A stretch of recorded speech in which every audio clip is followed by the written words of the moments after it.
이게 자녀들이 말입니다. 부모가 간섭을 너무 많이 하면 잔소리 한다고 합니다. 알았으니 좀 그만하세요. 그런데 부모는 그 잔소리가 사랑하기 때문에 걱정이 돼서 염려가 돼서 하는 거거든요. 이런 불신자 부모님이 자녀가 교회 가면 싫어합니다. 왜? 이 녀석이 공부는 안 하고 맨날 교회 가서 미쳐가지고 산다고. 그것도 이해하셔야 돼요. 안 믿기 때문에 자녀가 걱정돼서 하는 거예요. 주일날 교회 가서 살지 공부도 안 하지. 이거 어떻게 될 건가 하는 걱정이 돼서 하는 얘기잖아요. 그러니까 부모는 그런 마음에 그런 게 있단 말이에요. 그렇죠? 우리가 살면서 그런 일들이 많이 있습니다. 제가 참 우리 단체 안에서 일어난 사건으로 인해서 전화가 수시로 많이 와요. 그러니까 제가 좀 동생같이 여기는 사람도 있고 형님같이 여기는 사람도 있고 그러니까 굉장히 궁금한가 봐요. 오래간만에 전화한 사람도 있고 또 자주 오는 사람도 있고 목사님 어떠세요? 그게 질문이에요. 그런데 우리 성도들도 아마 그런 마음을 가진 분들일 거예요. 목사님 어떠세요? 라고 그러실 수 있을 거예요.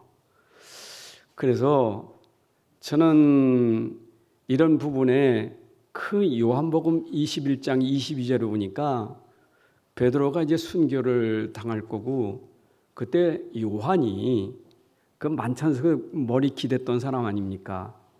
나는 순교하지만 저 요한은 어떻게 될까요? 라고 묻습니다. 그때 예수님이 하신 말씀이 야, 내가 그를 머물르게 둘지라도 네가 무슨 상관이냐? 너는 나를 따르라. 무슨 상관이냐? 너는 나를 따르면 되지. 그런데 사도행전 1장 7절에도 보게 되면 너희가 몇 날이 못 되면 성령을 받을 것이요.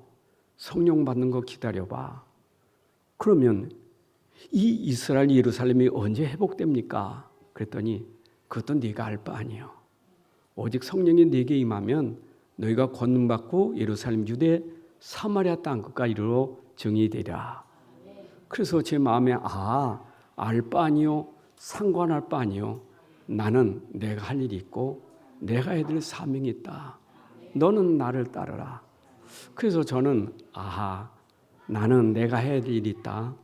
우리 성도들과 같이 가면서 해야 될 일이 있다. 여기도 우리 그렇게 모인 분들이 있습니다. 이제 이런 어려움 속에 여기 와서 모이셨는데 전화 오신 분들이라 꼭 이런 마음은 가지세요. 이 마음을 가지고 같이 가시면 좋겠어요. 제가 그런 마음을 가지고 있습니다. 얼마 전에도 나한테 걱정돼서 하는 얘기요. 목사님 지금 거짓 선자 따라가면 안 됩니다. 왜냐? 마태복음 7장에 보게 되면 열매를 보아 그 나무를 안다고 했는데 열매를 보면 아시지 않습니까? 거짓 선자입니다. 그래서 목사님 저는 오직 복음인데 그랬더니 목사님 오직 복음 아니에요. 목사님 지금 오해하고 있는 거예요. 그래서 그래요? 그래서 내가 그래요. 목사님하고 나하고는 생각이 틀린 게 아니라 좀 차이가 있네요. 제 생각은 이런 생각을 가지고 있습니다. 그래서 제 마음에 결단한 게 있어요. 절대로 나는 평생 동안 복음 가지고 사람 살리러 가야 되겠다. 237 살리러 가야 되겠다. 살리기 위해서 내가 붙잡을 언약. 절대로 하나님 이거 안 하게 해주세요. 제 마음에 제 생각에 절대로 내 입으로 안 하게 해주세요. 그게 내 마음에 결심이 생겼어요. 근데 하나님이 지켜주셔야 되겠죠. 하나님 절대로 사람 비방하지 않게 해주세요. 사람 비방하고 자꾸 판단하고 그래서 사람 힘들게 하고 상처 주고 어렵지 않게 해주세요. 하나님 제 평생 사람 살리게 해주세요. 그래서 제 마음에 이런 마음의 다짐을 가졌는데 우리 모든 성도들이 함께 동반자가 되셔서 여러분이 어떤 상황에도 절대로 판단하고 여러분들이 자꾸 비방하고 정죄하지 말고 살리도록 기도합시다. 우리는 살리는 일을 해야 됩니다. 바울은 그랬습니다. 그는 살리기 위해서, 복음 가지고 살리기 위해서 자기 인생을 바쳤어요. 나는 제 장로님 기도할 때마다 마음이 뭉클뭉클한 것은 장로님이 그 마음속에 담아진 기도예요. 물론 우리 장로님들이 다 마음에 담는 기도지만 여러분, 우리 중심에 진짜 내가 십자가의 그 사랑을 안다면, 십자가의 진짜 사랑을 안다면, 여러분 그 사랑이 우리 속에 풍성하다면 우리는 그 사랑으로 사랑해야 됩니다. 우리는 하나님 사랑으로 사랑해야 돼요. 부활줄이지만 부활줄보다 더 중요한 것은 십자가예요. 십자가가 맞다는 게 증거된 게 부활이에요. 그렇다면 내가 중요한 거 붙잡아야 될 것은 십자가의 복음 붙잡아야 돼요. 그 안에 하나님 사랑이 담겨져 있어요.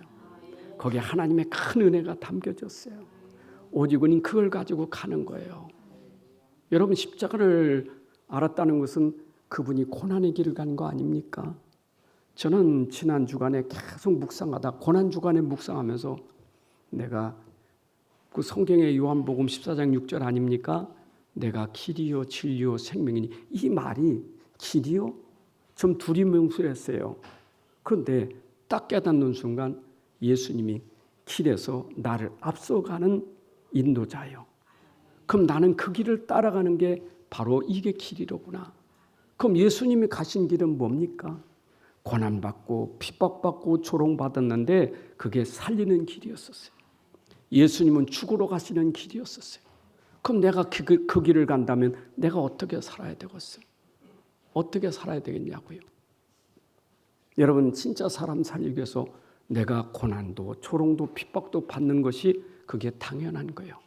예수님이 그렇게 가셨으니까. 그래서 복음은 부끄럽지 않는 거예요. 살리는 것이기 때문에. 그래서 무조건 살려야 돼요. 다 살려야 돼요. 살리는 데는 차별이 없습니다.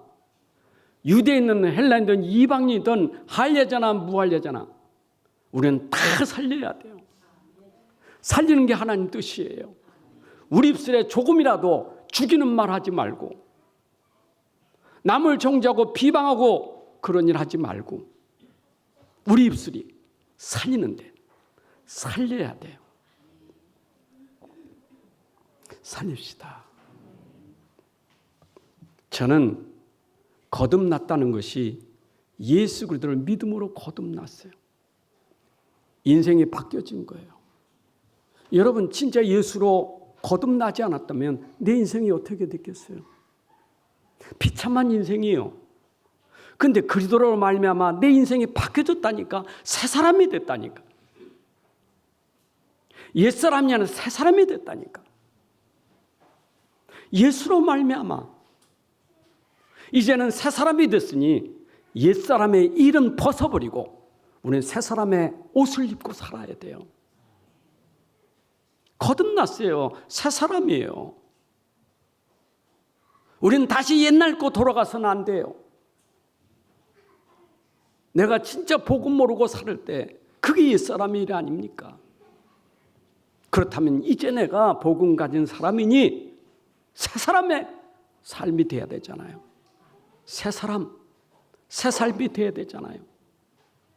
여러분 생각해 보세요.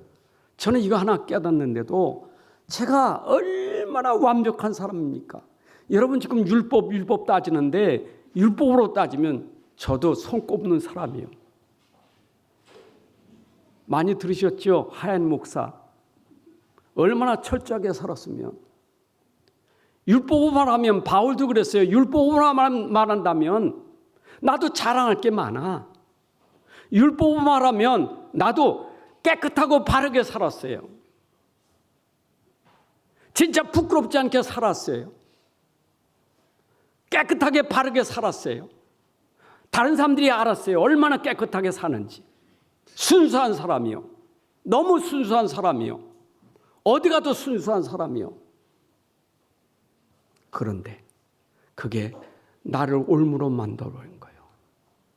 그게 나를 올무로 만들었어요. 자칭 내가 의로운 사람이요, 자칭 내가 의로운 자요, 자칭 내가 의인이요. 내 기준에 안 맞으면 다 죄인이요. 전 신자도 아니요. 저런 사람 우습습니다. 내가 그렇게 사니까. 그래서 제가 거듭나기 전에 내 삶은 늘 그런 정죄 속에 남을 어렵게 하는 삶이 되었어요. 비난자라고, 욕자라고. 그치요? 그러면서 나는 내 스스로 그렇게 살려고 애를 쓴 거예요. 그런데 어느 날 나에게 무너지더라니까. 나도 실수가 있고 남도 허물고 했는데 그게 내가 용납이 안 돼. 내 실수가 용납이 안 돼. 여러분, 잠을 자지 못합니다. 여러분, 조그만 죄라도 그것이 내게 용납이 안 돼. 잠을 못 잔다는 것은 이게 얼마나 괴로운 일이에요. 보통 사람은 큰 죄 져도 그냥 넘어가는데 저는 조그만 것도 못 넘어가요. 견딜 수가 없어. 그런데 제가 진짜 회개를 몰랐던 거예요. 그래서 제가 목회하면서도 회개를 모르니까 열만만 되면 촛불 켜놓고 종이에다가 전부 죄를 쓰라고, 내가 죄가 뭔지 다 써보라고. 안 해봤어요? 저거 오래 신앙생활 하신 분들 알잖아요. 다 썼잖아요. 영시예배 드릴 때 다 썼잖아요. 뭐 했습니까? 태웠잖아요. 그게 회개잖아요. 나는 그렇게 하는 게 회개인 줄 알았어. 근데 하나님이 나를 바꾼 것은 복음이에요. 나의 기준은 복음이에요. 내가 복음이 안 돼서, 복음을 놓쳐서 빠질 수밖에 없는 죄였었어요. 그래서 나는 연약한 사람, 평생 복음 붙잡아야 되는 사람, 평생 복음으로 살아야 되는 사람, 그게 내가 깨달은 거예요. 지금도 여전히 실수하고 여전히 잘못한 건 많습니다. 그럴 때마다 나는 복음이 필요한 사람, 난 복음 아니면 살 수가 없어. 내가 사는 것은 하나님의 은혜예요. 그 은혜의 복음이 아니면 난 살 수가 없어. 여기 설 수도 없어. 내가 거룩하고 깨끗해서 여러분들에게 설교하는 게 아니라 나는 복음 때문에 여기 섰고, 난 복음으로 여러분들에게 말해야 되기 때문에 여기 세우는 거예요. 여러분, 그래서 복음 중에 복음은 십자가의 복음이고 부활의 복음이에요. 여러분, 오늘도 최고 중요한 것은 부활의 복음 이전에 십자가의 복음이 나에게 오늘 진짜 답으로 들어와야 돼요. 십자가, 그 십자가가 여러분 속에 진짜 들어가야 돼요. 액세서리 말고, 여러분들 그 십자가 액세서리 아니에요. 그 십자가 죽으심이 나에게 헛되지 않는 믿음이 돼야 돼요. 그가 다 이뤘다, 그 믿음이 돼야 돼요. 다 이룬 거 믿음 안 되면 나 무슨 상관이, 상관없어요. 그거는요, 예수님의 죽으심 상관없어요. 사람이 알잖아요. 나를 위해서 죽으셨다고. 알지. 아는데 믿질 않아. 믿어야 되지. 아는 게 중요한 게 아니요. 아는 것보다 더 중요한 건 믿어야 돼요. 나를 위해서 그분이 돌아가셨구나. 제가요 1995년 2월 달에 그거 그때 믿었어요. 알다가 그때 믿었다니까. 예수 십자가에 죽으셔서 다 이뤘다는 그때 믿었어요. 알았다니까. 그때는 알았어. 근데 그게 진짜 믿어지니까 정말 하나님의 이 사랑 은혜, 이거 어떻게 우리가 갚을 수 있겠어요? 어떻게 이 은혜 갚을 수 있겠어요? 다 은혜예요. 손경민 목사님 부부가 부르는 찬양곡이 있더라고요. 손경민 목사님 은혜라는 작사하고 노래 부른 거 있죠? 진짜 은혜더라고. 그거 듣는데 그냥 그 뭐 표시내서 눈물 나는 건 아니고 속에서 은혜였어. 다 은혜였어.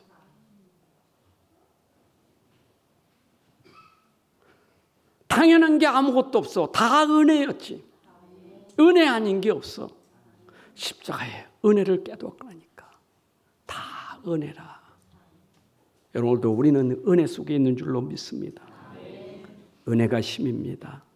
여러분 힘을 가지시기 바랍니다. 사람의 말이 힘이 아니라 말씀이 힘이에요. 십자가의 은혜가 힘이에요.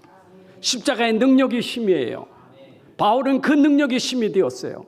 나는 십자가만 자랑하겠다. 십자가 외에는 알지 않기로 작정했다. 그게 힘이었었어요. 바울은 가는 곳마다 십자가의 복음을 전했어요. 여러분 누가 맡겼어요? 이 능력을 누가 맡겼어요? 여러분 예수님이 생명 아닙니까? 예수님의 능력 아닙니까?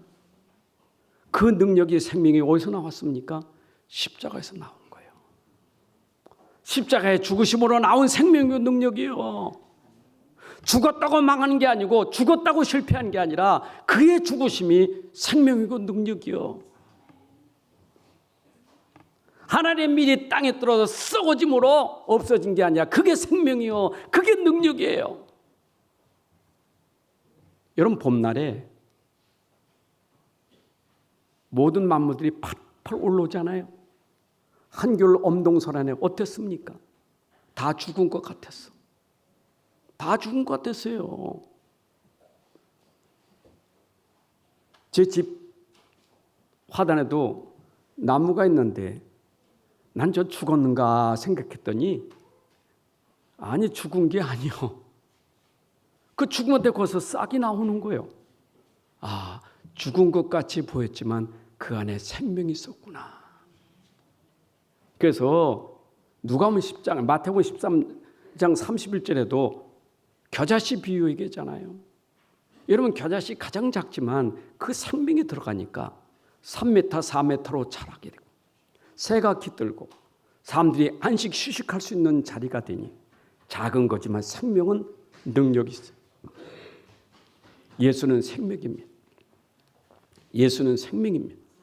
요한복음 1장 1절부터 4절에 예수님은 생명이시라고 말씀하고 있어요. 그는 하나님이고 그분은 말씀이시고 그는 생명이고 그는 빛이시다. 여러분 속에 오늘 예수 생명이 들어왔으니 내가 생명이 회복된 줄로 믿습니다. 이게 거듭나는 거예요.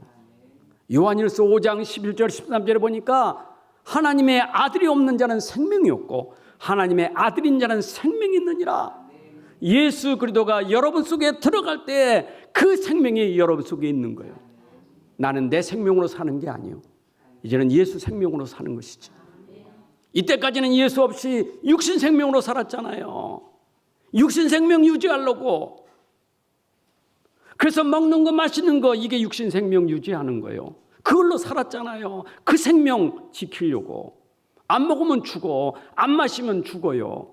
그 육신 생명 유지하려고 먹고 마시고 했잖아요. 진짜 생명을 모른 거예요. 우리에게 진짜 생명은 죽어도 다시 살아나는 생명. 요한복음 11장 25, 27절에 나는 부활이요 생명이니 나를 믿는 자는 죽어도 살겠고 무릇 살아서 나를 믿는 자는 영원히 죽지 아니하리라. 여러분 육신 생명은 반드시 죽지만 예수 생명은 죽어도 살아나는 생명, 영원한 생명이에요. 믿습니까? 오늘 이 비밀이 여러분 속에 진짜 임하고 누려지시기를 바랍니다.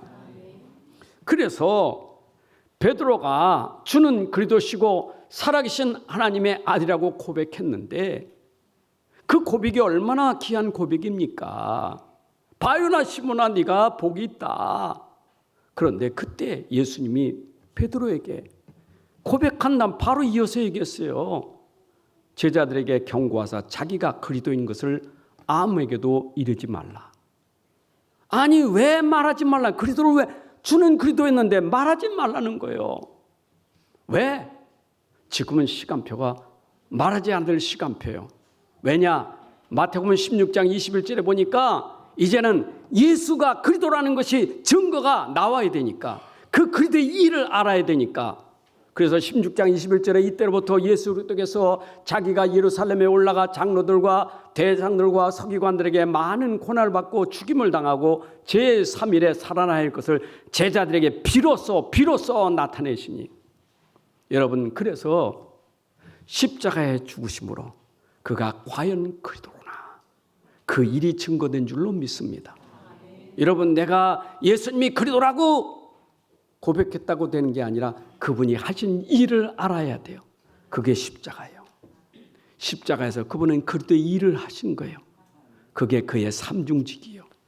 그렇잖아요. 십자가에서 그분이 하신 일이 가장 중요한, 인간의 가장 중요한 근본을 해결한 일이었다고요. 인생에 지금도 가지고 고통당하는 문제가 돈도 아니요, 환경도 아니요, 사람도 아니요. 우리가 속으면 안 돼요. 그거는 이미 근본이 문제가 되기 때문에 나온 열매지. 우린 그게 아니에요. 근본이요, 근본. 근본 때문에 예수님이 오셨고, 근본 때문에 그가 십자가에 죽으신 거예요. 그가 죽으심은 우리의 죄와 허물을 담당하기 위해서. 그 죄가 무슨 죄입니까? 하나님 떠난 죄, 하나님 모르는 죄. 하나님 떠난 죄는 결국 중심이 나 중심이에요. 이가 인간이 가지고 있는 근본이에요. 세상을 보세요. 하나님 떠난 현장의 사람들이 어떤 상태인지. 나 중심 아닙니까? 세계 지도자라고 하는 사람들이 나 중심 아닙니까? 지금 보세요. 사람들이 나 중심 아닙니까? 하나님 없어요. 내가 하나님이요. 하나님같이 되어지려고 하는 거예요. 죄가 뭡니까? 죄는 하나님 없이 내가 중심이 된 게 죄 중에 죄예요. 내 주장, 내 고집, 내 편견, 내 거, 그게 바로 죄예요. 오늘도 우리는 죄를 너무 많이 지어요. 내 생각이 답인 줄 알고, 내 주장이 답인 줄 알고, 내 고집이 답인 줄 알고, 내 편견이 답인 줄 알고, 우리가 얼마나 많은 죄를 짓습니까? 여러분, 사람 죽이는 거 보세요. 정자고 죽이는 거 보세요. 기준이 뭡니까? 자기 아닙니까? 자기 아니에요. 다 자기예요. 하나님이 아니에요. 복음이 아니에요. 자기지. 죄는 하나님도 복음도 없는 자기 기준이 죄예요. 그러니까 자기 죄에 빠져서 속는 게 뭐냐? 그게 사단이 속이는 거예요. 여러분, 우리는 사단 때문이 아닙니다. 결국은 자기 욕심에 끌려서 죄를 지니 사단이 속여서 우리를 망하게 만드는 거예요. 물론 배경에 사단이 역사하지만 결국 사단이 역사해도 내 욕심이 복음으로 되어진다면 이길 수 있는데, 복음 놓치니까 나를 위해서, 나 때문에 이걸 십자가에서 해결하셨다. 이게 그리스도의 일입니다. 그래서 그리스도는 언제부터 우리가 고백되고 증거됩니까? 십자가의 죽으심과 부활을 통해서 예수는 그리스도라고 말하게 되는 거예요. 예수는 그리스도, 언제? 십자가의 죽으심을 알고 부활하심을 알 때 그분이 과연 그리스도시구나 라고 고백하는 거예요. 그래서 초대교회 늘 외침 뭐냐? 예수는 그리스도시다. 여러분, 바울이 십자가에 죽으시고 부활하신 주님 만나고 당장에 그가 선포한 내용이 뭡니까? 사도행전 9장 20절에 저가 하나님의 아들이시다. 사도행전 9장 20절에 저가 그리스도시다. 이것이 죽으시고 부활하신 주님을 체험한 다음에 얘기하는 거예요. 여러분이 오늘도 예수님이 그리스도라고 내가 외칠 수 있는 것은 죽으심과 부활을 할 때 여러분 속에서 나오는 신앙 고백인 줄로 믿습니다. 그가 알아야 고백이 되는 거예요. 그가 죽으시면 나 때문에, 그가 살아나시면 나를 위하여. 이거 깨달을 때 예수는 그리스도시고 하나님의 아들이십니다. 자, 그런데 이 부활은 누구도 막을 수 없는 능력이에요. 여러분, 누가 이걸 막을 수 있겠어요? 부활은 절대 막을 수 없어요. 그래서 부활을 모르게 하는 거예요. 믿지 못하게 하는 거예요. 여러분, 만약에 부활을 우리가 믿지 못한다면 우리의 믿음은 다 헛된 것이요. 고린도서 15장 14절에 보니까 만일 다시 살아나지 못하셨으면 우리가 전파하는 것도 헛것이요 너희 믿음도 헛것이라. 부활이 없다면 내가 그리스도를 믿는 그 믿음도 헛된 것이고 내가 이 복음을 전파하는 것도 헛된 것이니 오늘도 부활을 믿지 못하게 하는 것이 이게 악한 자들이요. 그래서 예수님 죽으실 때 믿지 못하도록 하기 위해서 그가 어떻게 했어요? 무덤을 지키는 거예요. 왜냐? 혹시나 이 제자들이 와서 예수님 시체에 가지고 가가지고 그리고 저 부활했다고 말하면 안 되니까 그래서 그때 그 제사장과 이 모든 바리새들이 모여서 모사를 꾸민 거예요.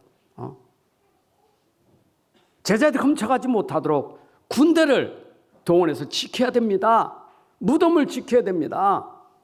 그래서 그때 예수님 죽으신 무덤을 군인들이 지킨 거예요.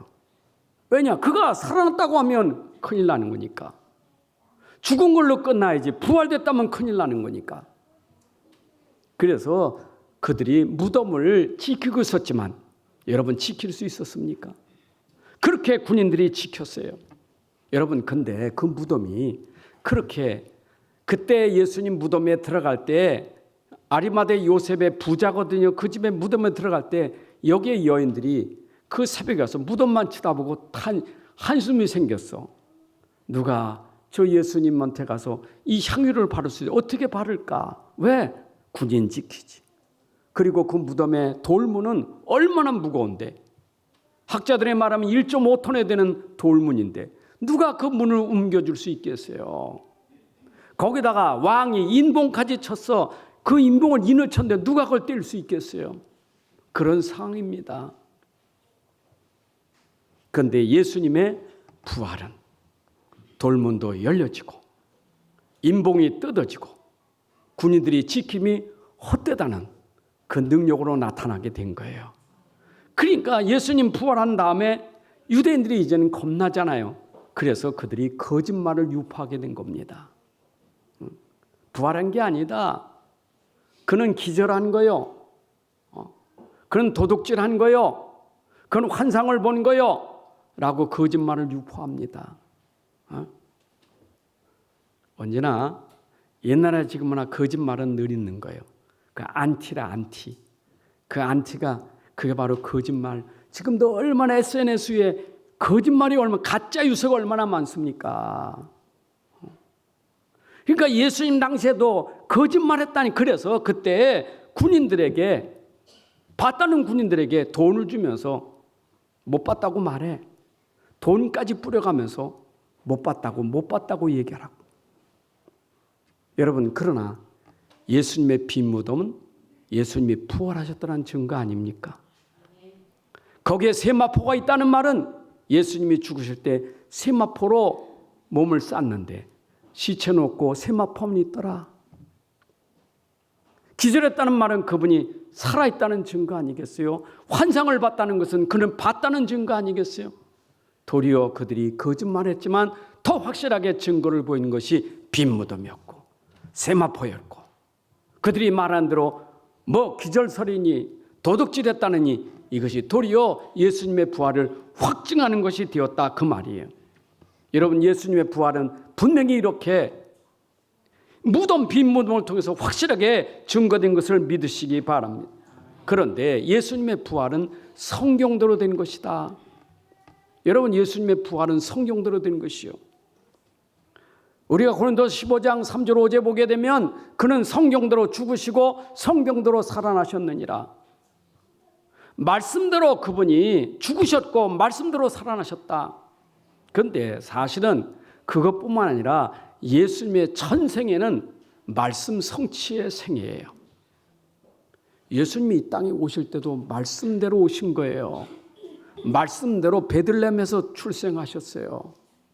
그가 고난받은 것도 말씀대로 고난을 받으신 거예요.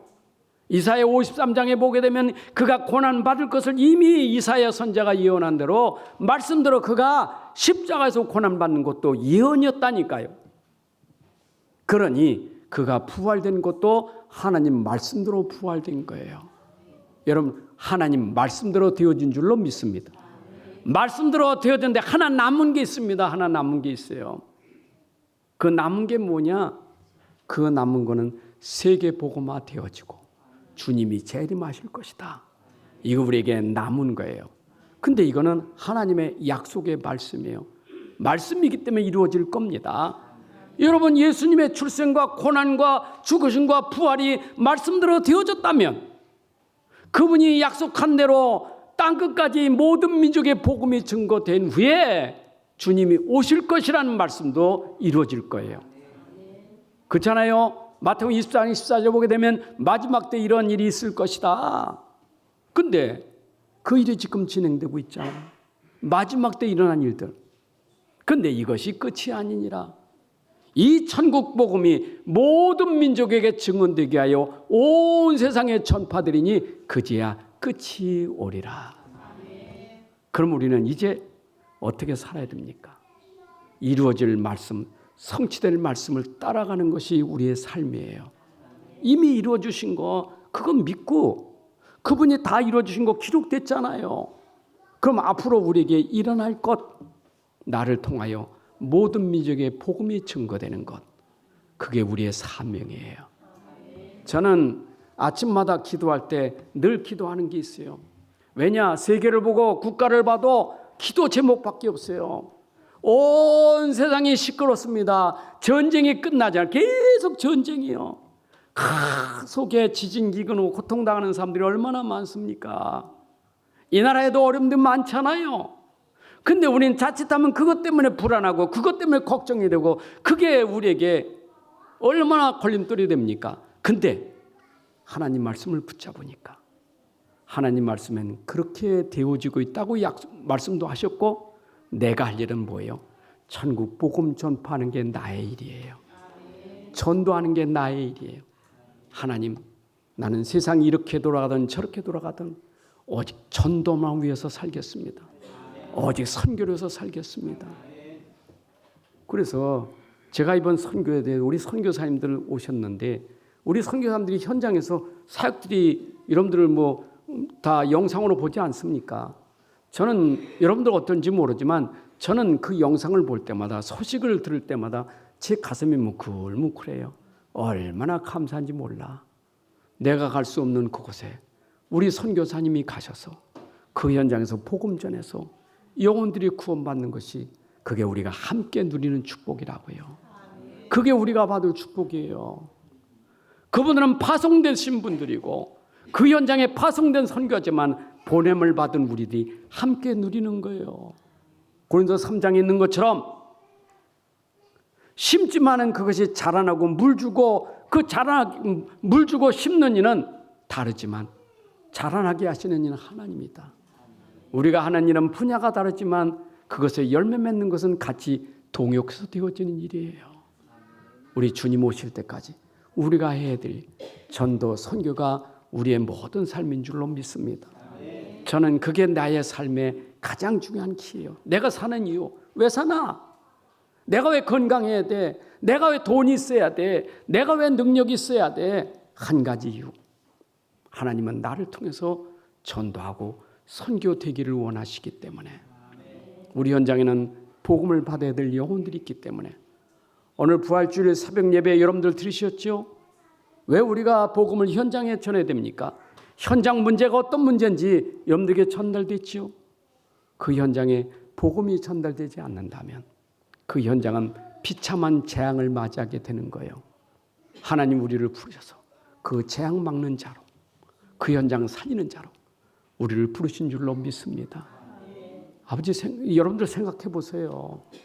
하나님은 나를 불러서 전도 선교하는 게 그게 하나님의 소원인데 그건 안 하고 전도 선교는 관심이 없고 맨날 이기적이기 때문에 맨날 다툼이 나고 교회에서 싸우긴 하고 교회들이 싸우긴 하고 그거 사치 아니겠어요? 여러분 그 싸우는 게 사치예요. 우리가 진짜 중요한 거는 현장에 복음 전해야 되는데 그거 안 하고 맨날 자기 이익 가지고 동기 가지고 계산 가지고 싸우고 있다는 것은 그건 얼마나 부끄러운 일입니까? 이제 그 내려놔야 돼. 우리는 복음이 증거된다면, 선교가 된다면 내가 죽어도 괜찮고 내가 손해봐도 괜찮고 내가 망해도 괜찮아. 선교만 된다면, 복음이 증거된다면 그게 우리의 삶인 줄로 믿습니다. 오직 복음 증거하는 일에 우리 생을 드려야 됩니다. 그것 때문에 여기 교회가 있는 거예요. 그것 때문에 교회가 있는 거예요. 교회가 뭐 땅 사고 건물 높이 줬다고 그거 자랑하려고 교회에 있는 게 아니에요. 교회는 세를 들었던 건축을 했던 항상 복음 전하려고 교회가 있는 것이지, 선교하려고 교회가 있는 것이지. 그게 아니면 교회 존재할 이유가 없는 거예요. 우리가 왜 모였습니까? 우리 모여서 팀이 돼서 시스템이 돼서 전도 선교하자고 모인 것이지. 다른 거 없어요. 다른 거 없어요. 다른 것 하면 하나님 기뻐하지 않아요. 하나님이 원하시는 것. 자, 그래서 우리는 이 복음을 우리가 이제는 증거해야 된다는 것이 성경에 꽉 차 있어요. 보세요. 성경에 예수님이 꽉 차 있지 않습니까? 예수님의 일이 꽉 차 있지 않습니까? 성경의 증거가 보세요. 전부 예수님의 일이요. 예수님의 일이요. 그게 하나님의 일이에요. 그 구약 성경부터 오게 되면 메시아가 오셔서 메시아가 하는 일이 전부 증거됐잖아요. 그리스도가 오셔서 그리스도가 하는 증거하는 일이 나왔잖아요. 여러분, 우리가 그리스도는 현장에서 증거될 그리스도예요. 책상에 있는 그리스도가 아니고 예배당에 있는 그리스도만 아니에요. 이제는 우리가 알고 있는 비밀은 이 교회를 넘어, 책상을 넘어, 내 현장을 넘어서 이 복음이 증거되는 것, 그게 성경이 얘기해요. 여러분, 아브라함이 처음부터 받았던 그것이 그 사명 아닙니까? 그 언약을 받고 네가 언약으로 모든 민족 만민에게 복이 되게 해야 되는데 그걸 놓쳐버리니까 항상 자기 계산하는 거 아니에요? 조카를 버리지 못하는 자기 계산 아닙니까? 그거 내려놓고 네가 진짜 해야 될 일이 있어. 안 하니까 억지로 하나님이 그들을 포로로 끌어다가 거기에서 그 전하게 만들잖아요. 그 성경의 흐름입니다. 여러분, 사복음서도 왜 제자들을 왜 불렀습니까? 그 제자를 왜 불렀어요? 불러놓고 훈련시켜서 내보내려고, 현장에 보내려고. 여러분들은 현장에서 증인 되시기 바랍니다. 우리의 삶은요, 현장에서 돼야 돼요. 그래서 예수님이 죽으시고 부활하신 이 믿음이 여러분 속에 있어야 현장에서 그 능력이 나타날 줄로 믿습니다. 죽으시고 부활하신 그 능력이 믿음으로 여러분들이 있어야 돼요. 믿음이 되는 사람, 그가 나를 위해서 죽으시고 부활하시고 승리하신 그분이 내 안에 있다면 여러분들 가는 곳마다 이 믿음이 승리하게 될 줄로 믿습니다. 현장에서 이기는 자가 돼야 돼요. 세상을 이기는 자가 돼야 돼요. 요한일서 5장 4절 어제 보니까 세상을 이기는 이김은 믿음이라. 무슨 믿음이요? 십자가의 믿음, 부활한 믿음. 그 믿음만이 세상을 이기는 거예요. 여러분, 세상에 나가서 일단은 전도자가 되려면 이기는 거 이전에 일단은 여러분들이 흔들리지 않고 무너지지 않아야 돼요. 그게 시작이에요. 그게 누림이에요. 그게 하나님 나라예요. 늘 여러분들에게 제가 증거하지 않습니까?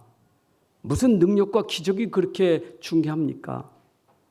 그보다 더 큰 능력은 현장에 갔더니 현장에 문제가 많고 걱정 많고 염려가 많은데 내 안에 걱정 염려가 안 되는 누림이 있다. 그게 증인이에요. 현장에 그런 증인 되시길 바랍니다. 이것이 여러분들에게 체험돼야 돼요. 여러분 속에 진짜 체험이 되고 누림이 될 때 증인이 될 줄로 믿습니다. 어떻게 체험됩니까? 여러분 속에 그리스도를 믿을 때 성령이 오셔서 여러분 안에 내주할 때 체험이 되는 거예요. 성령이 우리 안에 오셔서 함께 계시잖아요. 여러분 힘으로 안 돼.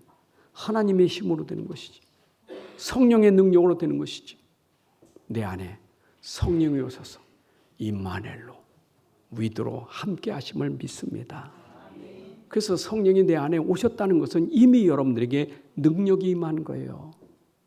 능력이 임했다니까. 제가 좋아하는 성경 구절 그거 아니에요? 고린도후서 4장 7절. 뭐가 있다고 여러분 속에? 보배가 있다고요. 보배가 얼만큼 능력이요? 심히 큰 능력이라고 했어요. 여러분 속에 보배, 복음이 있는 순간 그 영이 여러분 속에 내주하신 그 자체가 능력이에요. 현장 가면 그 증인 됩시다. 절대로 여러분 현장에서 무너지지 마세요. 그 흔들리지 마세요. 원래 현장은 전부 자기 중심이 아닙니까? 자기 말 아닙니까? 근데 거기 왜 무너집니까? 저는 그게 사실 그게 내가 깨달은 것도 참 은혜겠지만 지금 이런저런 거 전화로 많이 오지만 내가 그거에 무너질 사람이면 내 안에 복음이 희미한 거죠. 내 안에 복음은 어떤 소리를 들어도 무너지지 않는 게 능력이에요. 근본이에요. 본질이에요. 여러분 근본 본질만 지키세요. 본질을 지키세요. 사과는 본질이 있는 거 아니에요? 오렌지는 본질이 있지. 오렌지가 사과 맛 나면 그게 무슨 사과입니까? 오렌지가 무슨 오렌지입니까? 그 맛은 그 맛이 있는 거지. 복음은 복음의 맛이 있는 거예요. 여러분들 복음이 본질이면 복음이 여러분들에게 누림이 되고 복음이 증거되게 되어 있는 거예요. 본질은 복음이에요. 복음의 사람, 복음의 증인, 복음의 증거가 있어야 돼요. 우리는 그것 때문에 사는 이유가 있는 거예요. 현장 하는 사람들이 복음 보기를 원하지, 복음의 답을 찾기를 원하지, 복음으로 치유받기를 원하는데 본질을 놓치면 안 돼. 성령이 우리 안에, 복음이 내 안에. 견고합시다. 고린도서 15장 58절에 견고하여 흔들지 마라. 흔들지 마세요. 영원토록 내 안에 계신 분이요. 흔들리지 마세요. 날마다 시끄러운 소리는 날마다 있어요. 옛날에도 있었고 지금도 있고 앞으로도 또 있어요. 어떤 일이 있을 줄 몰라. 시끄러운 소리는 날마다 있는 거예요. 여러분 복음이 시끄러운 소리에 무너집니까? 그리도가 시끄러운 소리에 무너지냐고요. 여러분들 지키세요. 복음의 사람 되세요.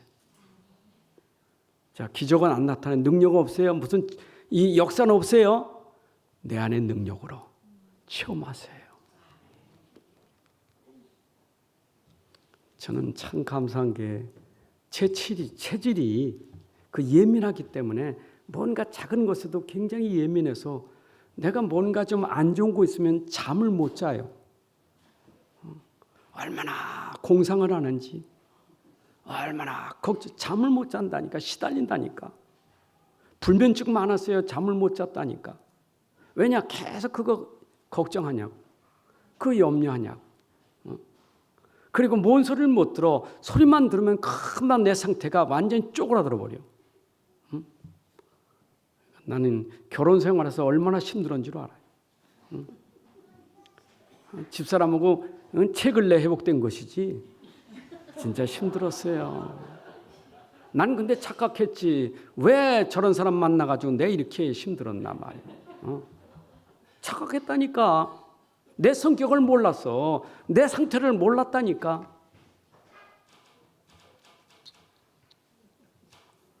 어떤 방송에 나오니까 이 사람 삐진 게 몇 달이냐, 석 달이 하더라고. 석 달은 나보다 적어. 한 번 삐지면 안 풀어져요. 여러분, 누가 문제입니까? 삐지게 한 사람 문제입니까? 삐진 사람 문제입니까?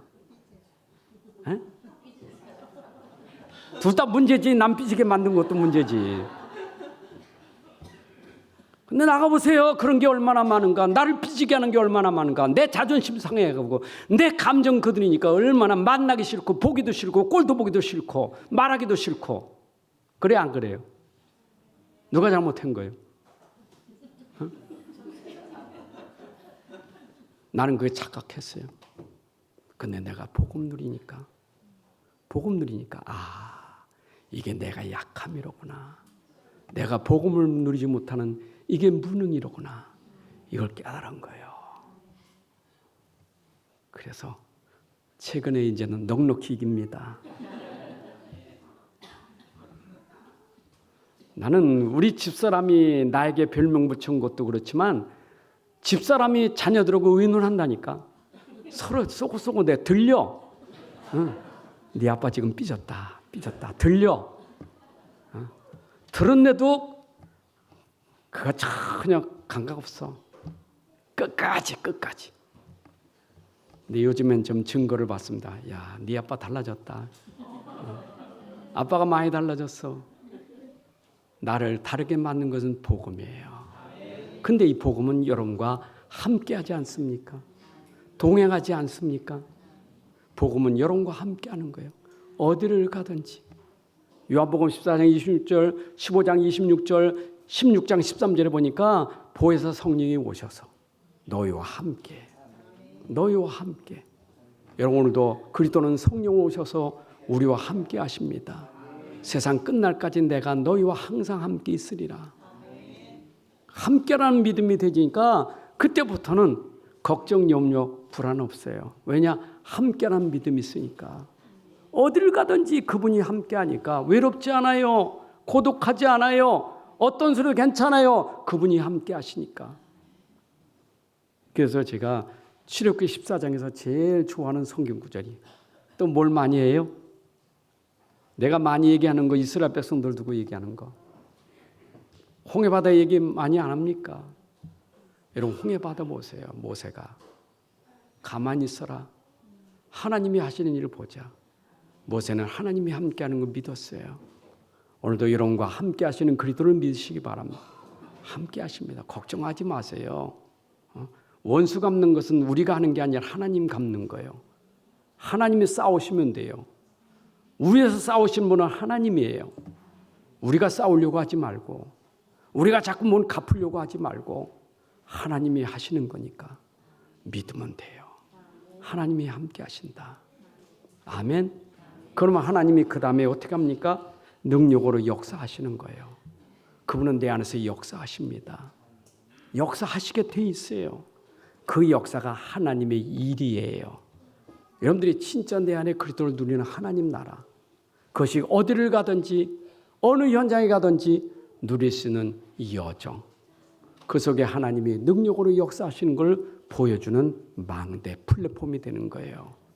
여러분들은 어딜 가든지 저는 하나님이 함께하는구나. 진짜 하나님이 함께 하시는구나. 이것이 보여주는 증인 되시기를 바랍니다. 요셉이 그랬잖아요. 요셉이 보디발의 집에 가 있던 감옥에 가 있던 보여줬잖아요. 아, 저는 하나님이 함께하는 사람이로구나. 하나님의 복을 주시는 사람이로구나. 보여줬다 그 말이에요. 하나님 나라의 일이 나타났다 그 말이에요. 그러나 하나님 나라의 일은 시간표예요. 너무 여러분들이 거기에 집착하지 마세요. 하나님 어느 때까지입니까? 난 왜 하나님 나라 일이 안 이루어집니까? 어느 때까지입니까? 그 사람은 하나님 나라 누리지 못하는 사람이에요. 하나님 나라 누리고 있으면 시간표가 와요. 오게 돼 있어요. 아멘. 아니 다윗도 그랬어요. 너무 힘드니까 어느 때까지입니까? 어느 때까지입니까? 오늘도 너무 힘들면 그렇잖아요. 하나님 능력인데 그 능력이 어느 때까지입니까? 하나님 제발 나 지금 힘들어요. 어느 때까지입니까? 그러기 전에 하나님 나라 누리세요. 하나님 나라 누리세요. 하나님 나라의 일은 반드시 이루어질 것입니다. 자, 그래서 우리는 우리의 믿음이 십자가의 도를 믿는 믿음 되시기 바랍니다. 우리는 십자가에서 다 이루셨다. 그 믿음 가지시기 바랍니다. 다 이루셨다. 바울은 그 십자가의 도가 구원의 길임을 알았어요. 십자가의 도. 십자가. 우리 십자가 자랑하고 삽시다. 내 자랑하지 말고 나 잘난 거 자랑하지 말고 십자가 자랑하자고요. 우리가 잘나면 얼마나 잘났겠어요? 여러분들이 십자가 자랑하세요. 그 구원의 길, 그게 우리의 모든 것이에요. 그리고 그분은 능력이 있어요. 어떻게 부활로 능력을 설명하셨어요? 여러분 죽으시고 부활하심으로 십자가의 능력이 증거된 거예요. 여러분들에게 십자가 붙들고 있는데 나에게 그 부활로 그 능력을 증거로 보여주시는 거예요. 내 안에 다시 사신 그분이 증거를 보여주실 거예요. 우리 낙심하지 말고 끝까지 이 믿음 가지시기를 바랍니다. 그래서 결론을 낸다면 우리는 오직 무엇으로 산다고요? 의인은 무엇을 한다고요? 믿음으로 사는 거예요. 결론은 믿음이에요. 아무리 알아도 믿지 않으면 아무 소용없어요. 히브리서 4장 2절에 있는 것처럼 아무리 들어도 믿지 않으면 나에게 아무 소용없는 거예요. 밥은 차려놨다고 배부른 거 아니에요. 먹어야지. 물은 구경한다고 시원한 거 아니에요. 마셔야지. 예수 그리스도 내가 안다고 능력이 나는 게 아니에요. 믿을 때 능력이지. 믿을 때 능력이요. 믿으셔야 돼. 언제 믿어야 돼요? 언제 믿어야 돼요? 지금 믿을 때요. 여러분들이 영적 서밋이 항상 지금 되시기 바랍니다. 지금이 영적 서밋 될 때요. 지금이 모든 사람 다 무너지는데 다 쓰러지는데 그때 안 쓰러지는 한 사람이 있어. 그게 영적 서밋이에요. 여러분 가정에도 진짜 믿음 가지고 영적 서밋 된다면 여러분 가정을 살리는 사람이 될 거예요. 저는 교회도 그런 제자들이 나기를 원해요. 그런 제자들, 교회가 흔들리고 뭐 이래도 끝까지 그 믿음 지키는 제자, 중직자 있다면 교회는 절대로 무너지지 않아요. 그 믿음, 영적 서밋, 이때가 내가 믿을 때지, 이때가 내가 주를 바라볼 때지. 여러분들이 그때 진짜 영적인 힘을 가지셔야 돼요. 영적인 힘. 어려울 때 갖는 거예요? 문제 올 때 가는 거예요? 푸른 초장 아니에요? 사망의 음침한 골짜기에서 누리는 게 믿음이죠? 아멘? 하나님 아버지 감사합니다. 오늘도 부활주일에 십자가의 죽으심과 부활의 믿음을 주시니 감사합니다. 우리 안에 모든 문제 해결하신 그리스도께서 부활로 승리하게 하셨는데 내 안에 부활의 믿음으로 날마다 승리하는 삶이 되게 하여 주옵소서. 어떤 환경과 문제 속에서도 무너지지 않는 부활의 능력이 충만하게 하여 주옵소서. 우리 안에 성령이 오셔서 지금도 인도하시고 역사하시는 그 증거가 내 삶 속에서 있게 하여 주옵소서. 나를 만난 모든 사람들에게 십자가에 죽으시고 부활하신 그분이 설명되는 증인이 되게 하여 주옵소서. 예수 그리스도의 이름으로 기도합나이다. 아멘. 이제는 우리 주 예수 그리스도의 은혜와 아버지 하나님의 크신 사랑과 성령님의 인도 역사 충만하심이 오늘 부활주일 감사 예배드리는 모든 주의 성도들 머리 위에 가정과 산업과 후손들 속에 이제부터 영원까지 함께할지어다. 아멘.